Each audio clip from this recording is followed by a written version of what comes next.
So the waiting game is officially over. As of November 10th, 2025, the CMMC 2.0 final rule is effective. That means the countdown has started. If you are a defense contractor handling controlled unclassified information, or CUI, you are now on the clock to get certified, or you risk losing your eligibility for new DoD contracts. Let me explain. We're currently in phase 1. In this phase, which kicked off again November 10th, 2025, its focus is primarily on self-assessments. This means that for many new contracts, you need to conduct an internal review against the NIST 800-171 standard. You need to score your own compliance, and you need to upload that score into the Pentagon's SPRS database. However, this clock is ticking loudly. Phase 2, which begins in November 2026, is coming shortly. It's 11 months away.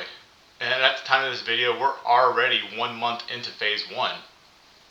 So November 2026 is a date when your third-party certification assessments become a mandatory requirement for contracts. Any of the contracts involving CUI, you need to have a third-party assessment. So you might be thinking, great, I have a year. Wrong.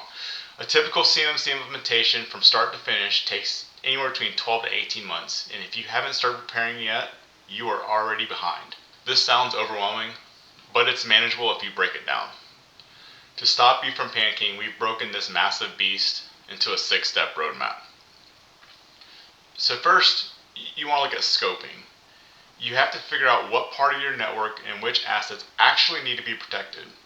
This is about defining the boundaries for your assessments, so you don't waste time and money protecting things that aren't in scope. Next, you need to do a gap analysis. You conduct an honest self-evaluation against the CMMC requirements to see where you're falling short. This is where you identify all the holes in your cybersecurity posture.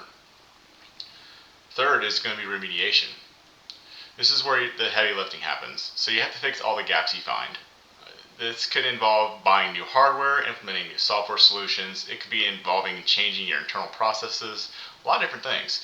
So this is the most expensive part. Number 4 is going to be documentation.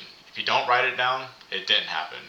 You need to create and maintain a system security plan, or an SSP, along with other policies and procedures that prove that you have a formal security program.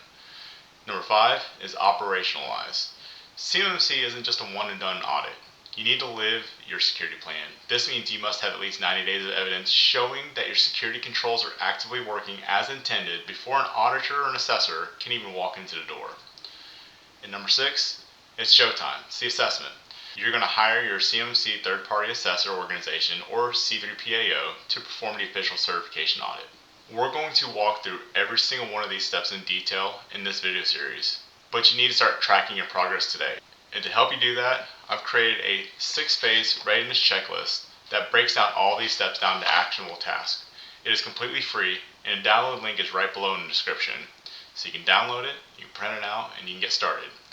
I'll see you in the next video. We're going to talk about the number 1 mistake most contractors make: scoping.